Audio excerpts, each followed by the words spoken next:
100% accuracy हो जाती है। देखिए हम यहाँ पर जो है एक वीडियो के द्वारा आपको ये चैप्टर कंप्लीट करवाते हैं। ये हमारे किडनी है, बहुत ही perfection, LS of the kidney, ये पिरामिड्स, और पिरामिड्स के अंदर ये नेफ्रॉन्स, और ये ग्लोमेरुलर कैप्सूल, और ग्लोमेरुलर कैप्सूल्स में फिल्ट्रेशन, देखो यूरिन भी बन रहा है ब्लड से फिल्ट्रेशन, और ये जो हमारे ब्लड सेल्स हैं वो तो वहीं पर फ्लो हो रही है, जो कि इसके अंदर नाइट्रोजन वेस्टेज हैं, वो वेस्टेज यहाँ से ग्लोमेरुलर कैप्सूल्स के अंदर ये फिल्टर होते हुए एक एक चीज़ क्रिस्टल क्लियर है, वो ध्यान से देखिए आप, इतना बढ़िया लाइव आपको कहीं नहीं मिलेगा। ये जो हमारे नेफ्रॉन्स हैं इनसे ये जो है वो फिल्ट्रेशन हो रहा है। तो ये यूनिट बिल्डर अभी बताया था मैंने आपको, तो बहुत ही अच्छा एक वीडियो था ये, एक बार और देख लीजिए इसको आप, फिर आगे अपन चैप्टर को कंप्लीशन के बाद लेके चलते हैं।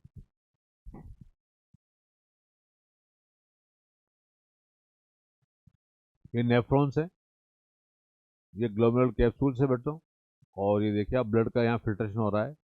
ये जो येलोइश पार्ट दिख रहा है ना आपको, ये फिल्टर है।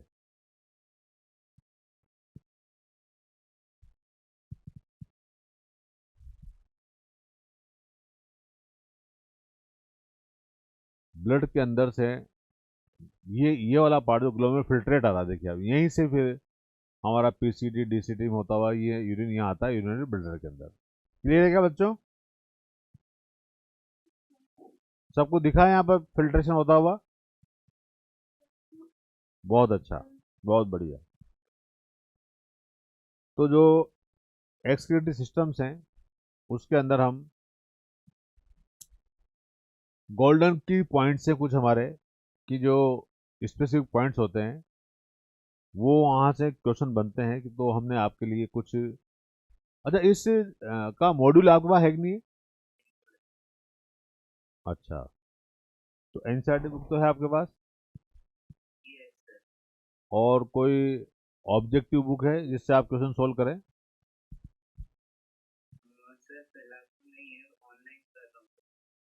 अच्छा, कोई भी एक बुक जो आती है अपने ऑब्जेक्टिव लेवल पर, एनसीईआरटी बेस्ड, जो भी आपको अच्छी मिल जाए पब्लिकेशन की, दिशा पब्लिकेशन भी आता है, अरिहंत भी आता है, और सीबीएच भी आता, कॉलेज बुक हाउस, तो कोई भी एक बुक जिसमें एरर्स कम हो, या प्रीवियस ईयर के क्वेश्चन बैंक, क्योंकि क्वेश्चन की प्रैक्टिस करना बहुत जरूरी है। अल्टीमेटली एग्जाम में बच्चों अपन को क्वेश्चन की प्रैक्टिस ही करनी है। देखिए आप, गोल्डन पॉइंट में pale yellow colour of the urine, urine का जो पेल येलो कलर होता है due to the urochrome pigment. अब ये डायरेक्ट क्वेश्चन बन जाता है यहां से कि pale yellow colour of the urine is due to the urochrome pigment. Direct question क्या बना कि जो यूरिन का कलर है पेल येलो कलर, वो किसकी वजह से होता है? तो यूरोक्रोम पिगमेंट की वजह से होता है। ये पिगमेंट कैसे बनता है बच्चों? It is formed in the blood due to the reduction of the haemoglobin. Haemoglobin की रिडक्शन की वजह से ये, जब आरबीसी ब्रेक होती है तो वहां से हीमोग्लोबिन ब्रेक होता है, तो वहां से बनता है। So in the body of the healthy animal urochrome is found in the very less amount. तो हम देखा होगा जब यदि हम ज़्यादा अमाउंट में कुछ विटामिन बी कॉम्प्लेक्स लेते हैं, या अदर कुछ लोग जो है वो सब्सटेंसेज ले लेते हैं, जो ड्रग्स सब्सटेंस होते हैं, ज़्यादा चाय कॉफ़ी पीते हैं, तो यूरिन का फ्रैक्शन ज़्यादा होता है, और यूरिन का कलर भी येलोइश हो जाता है। जब हमारी बुखार आती है, जॉइंटिस हो जाता है, मलेरिया होता है, वायरल हो जाता है कोई भी, तो यूरिन का कलर डार्क येलोइश हो जाता है, क्योंकि उस टाइम पर हमारे ब्लड की आरबीसी ब्रेक ज़्यादा होती है, तो आरबीसी के ब्रेक होने से यूरोक्रोम ज़्यादा बनता है। नॉर्मली जो morning early in the morning का जो यूरिन पास आउट करते हैं उसमें थोड़ी स्प्रे ज़्यादा होती है, ज़्यादा येलोइश होता है, और बाकी जो यूरिन है, यदि नॉर्मल बॉडी है, कोई बीमारी नहीं है, तो वाइटिश रहता है बच्चों। तो इस तरह से हम यहाँ पर हमारी बॉडी में अंदर कोई भी किसी भी प्रकार का इन्फेक्शन हो तो ये एक्टिविटीज होती है। क्लियर है क्या बच्चों? तो pale yellow color of urine is due to the urochrome pigment. It is formed in the blood due to the reduction of the hemoglobin. So in the body of the healthy animal, urochrome is found in a very less amount. Urine का pH 6 होता है, direct question है, मतलब slightly acidic है, slightly acidic. हमारा जो urine है उसका जो पीएच है वो 6 है, जो कि स्लाइटली एसिडिक होता है। The specific gravity of the urine is 1.01 से 1.05 होती है, मतलब वाटर से जो है थोड़ा सा हैवी होता है।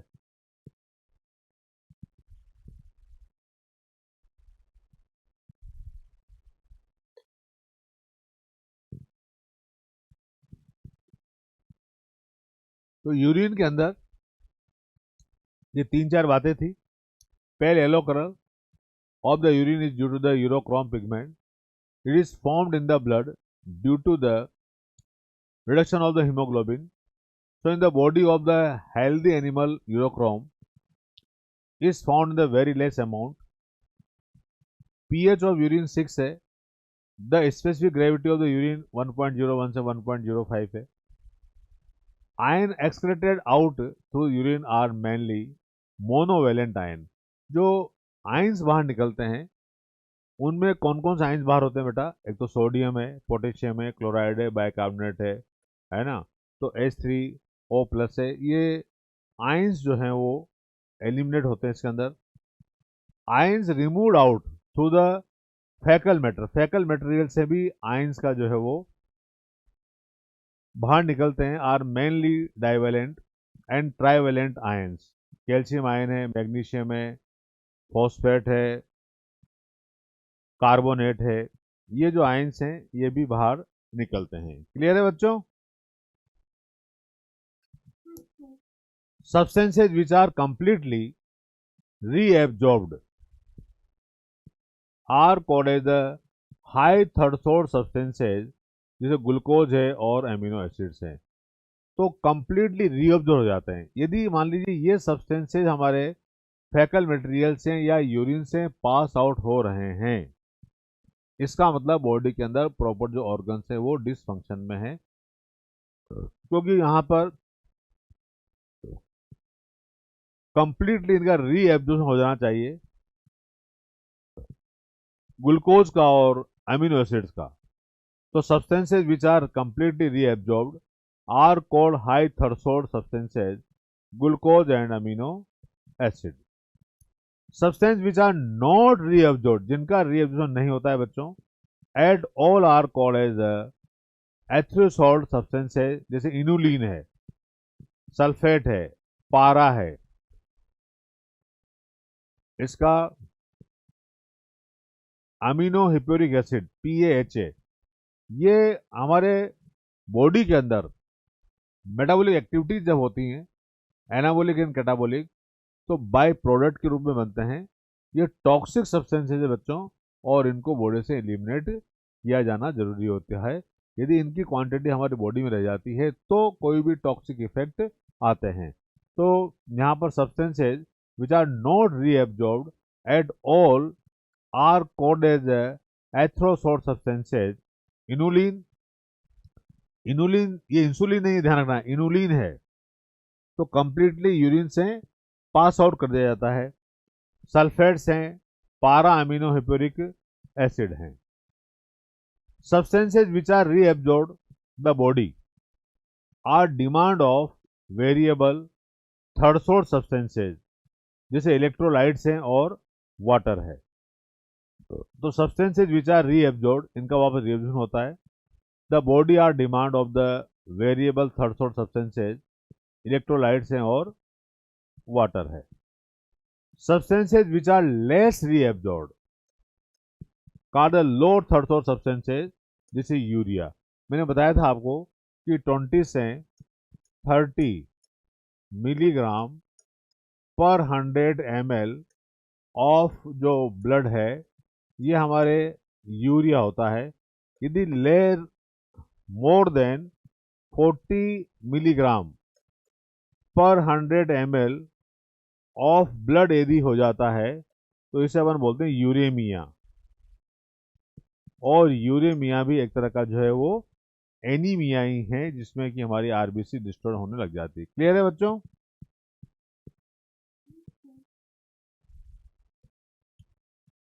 A healthy human excrete on an average 25 gram urea per day. मैंने बताया था आपको, एक नॉर्मल जो पर्सन है वो 25 ग्राम, ग्राम में है, इतना यूरिया पास आउट कर देता है। क्योंकि हम जानते हैं एक नॉर्मल पर्सन 1.2 से 2.5 लीटर जो यूरिन है ये पास आउट करता है। तो इसके अंदर करीब जो यूरिया होता है वो 25 ग्राम जो है वो यूरिया होता है, इतना जो है वो पास आउट कर देता है। क्लियर है बच्चों? Workers in the deep mine, जो कोयले की खानों में, पत्थर की खानों में, माइंस में काम करते हैं, usually suffer from the dehydration. उनको वाटर की कम मिलता है पीने के लिए, तो उनका जो यूरिन है बेटा, because water is the loss along with salt in the form of the sweat, तो उनका पसीने के द्वारा भी काफ़ी सारा सॉल्ट लॉस हो जाता है। तो यूरिन जो है उनका वो क्या होता है, कंसनट्रेट होता है, बॉडी डिहाइड्रेटेड रहती है। तो आपने देखा होगा जनरली खानों में, मजदूरों में काम करने वालों का स्ट्रक्चर और बिल्कुल दुबले पतले से वो होते हैं। तो workers in deep mine usually suffer from the dehydration because water is lost along with the salt in the form of sweat. Diuretic substances कौन कौन से? डायूरेटिक सब्सटेंस का मतलब है डायूरेसिस। डायूरेसिस का मतलब मिक्सचुरेशन, यूरिन को ज्यादा एक्सपल करना।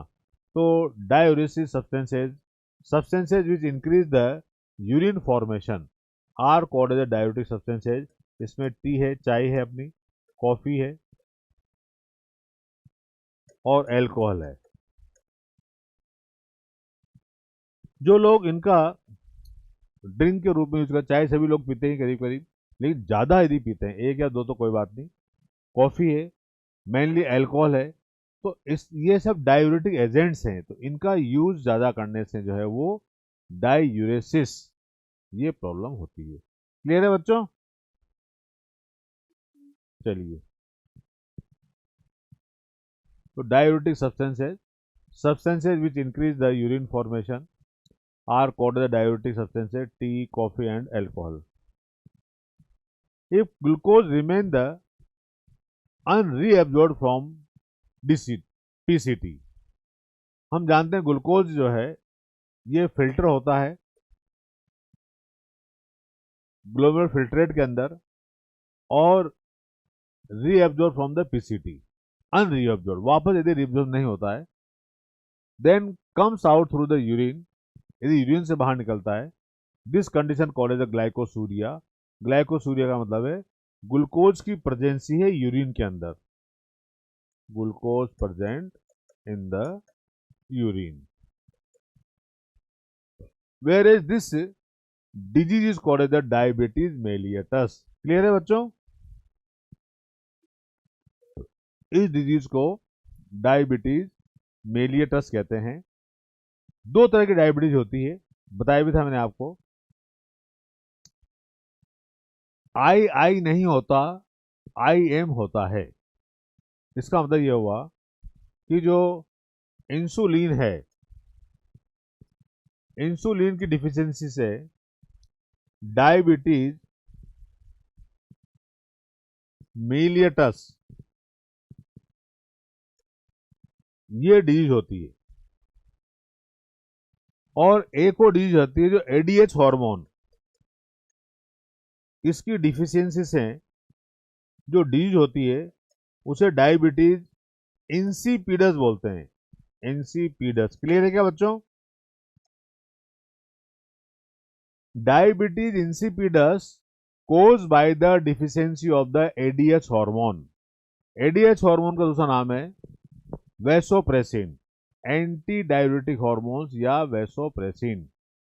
क्लियर है?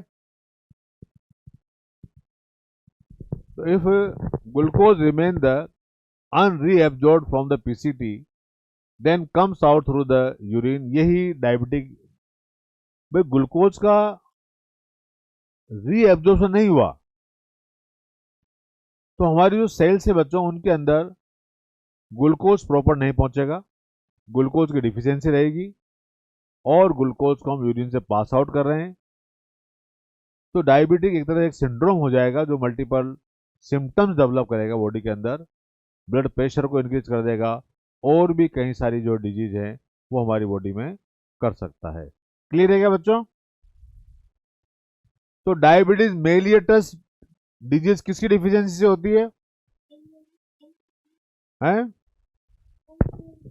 इंसुलिन। इंसुलिन कौन सीक्रेट करता है? पेनक्रियाज की कौन सी सेल? Beta cell. पेनक्रियाज में जो आइलेट्स ऑफ लैंगरहैंस होता है, एंडोक्राइन पार्ट, उसकी जो बीटा सेल है वो इंसुलिन सीक्रेट करती है। तो इसमें ग्लूकोज मिलता है, लेकिन ADH hormone, anti diuretic hormone, या हम कहें वेसोप्रेसिन हार्मोन, ये हमारी पिट्यूटरी ग्लैंड जो है वहां से रिलीज होता है और इसके रिलीज होने से ये हमारी जो डीसीटी है उसमें वाटर के रीएब्जॉर्प्शन को इंक्रीज करता है। जब वाटर का रीएब्जॉर्प्शन नहीं होता है तो मैक्सिमम यूरिन एक्सपेल होता है। तो 8-10 लीटर यूरिन 24 आवर्स के अंदर ये पेशेंट निकाल देता है। डाइल्यूट यूरिन होता है, उसके अंदर ग्लूकोज नहीं होता, बॉडी में डिहाइड्रेशन होता है। तो diabetes insipidus and diabetes mellitus disease में क्या डिफरेंस है? डायबिटीज मेलियटस इंसुलिन की डिफिशियंसी से होती है और इसके यूरिन में ग्लूकोज प्रेजेंट होता है। डायबिटीज इंसिपिडस एडीएच हार्मोन की डिफिशियंसी से होती है, इसके यूरिन में ग्लूकोज नहीं होता और वो यूरिन डाइल्यूट रहता है। क्लियर है बच्चों? चलें आगे। चलिए, समझ में आ गया यहां तक सब बच्चों के? तो in glucose remain unreabsorbed from the PCT, then comes out through the urine. This condition is called as a glycosuria. तो ग्लाइकोसूरिया टर्म का मतलब है glucose present in the urine, where as this disease is called as the diabetes mellitus. Disease causes due to the deficiency of ADH, यहां देखो आ गया दूसरा question, और vasopressin is called as the diabetes insipidus. It is characterized by the more dilute urine. 8 से 10 litre urine 24 hours के अंदर expel किया जाता है डायबिटीज इंसिपिडस के अंदर।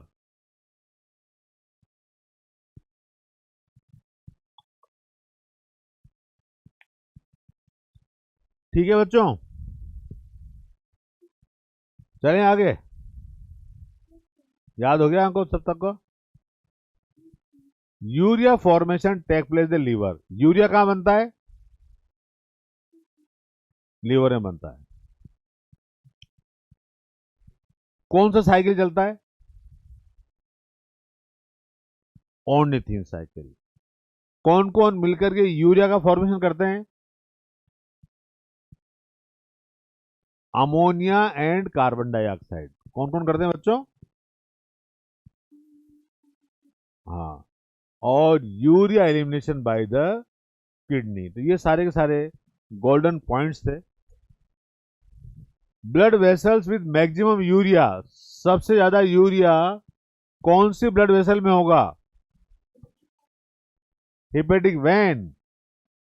हिपेटिक वेन कहां से निकलती है? लीवर से। मैंने बताया था आपको, एक चार्ट ध्यान हो तो, जो हमारा लीवर है, इस लीवर से जो हिपेटिक वेन निकलती है इसके अंदर मैक्सिमम यूरिया होता है। Blood vessels with minimum urea is, बताइए। आप जानते हो जो हमारी किडनी है, और इस किडनी से जो सबसे ब्लड वेसल्स बाहर आती है ये रीनल वेन आती है। तो मिनिमम जो यूरिया है वो रीनल वेन में होता है। Amount of urea in the urine a protein diet. Actually में आप जानते हो जो लोग प्रोटीन डाइट ज़्यादा लेते हैं, हालांकि प्रोटीन हमारी बॉडी के लिए असेंशियल है, प्रोटीन जो है वो बिल्डिंग ब्लॉक मटेरियल्स हैं, तो प्रोटीन को ज़्यादा लेने से कभी कभी साइड इफेक्ट भी होते हैं। तो प्रोटीन जब टूटता है तो अमीनो एसिड बनते हैं, बाय प्रोडक्ट के रूप में अमोनियम आयंस बनते हैं जो कि अमोनिया में कन्वर्ट हो जाता है। उस अमोनिया को निकालने के लिए हमारी बॉडी में कोई ऑर्गन नहीं है, वो अमोनिया हमारे लीवर के अंदर जाती है। लीवर में कार्बन डाइऑक्साइड प्रेजेंट है बच्चों, तो वो कार्बन डाइऑक्साइड के साथ अमोनिया रिएक्ट करके और ऑर्निथिन साइकिल के द्वारा जो है वो यूरिया बना लेती है। क्लियर है बच्चों? चलिए चलें आगे।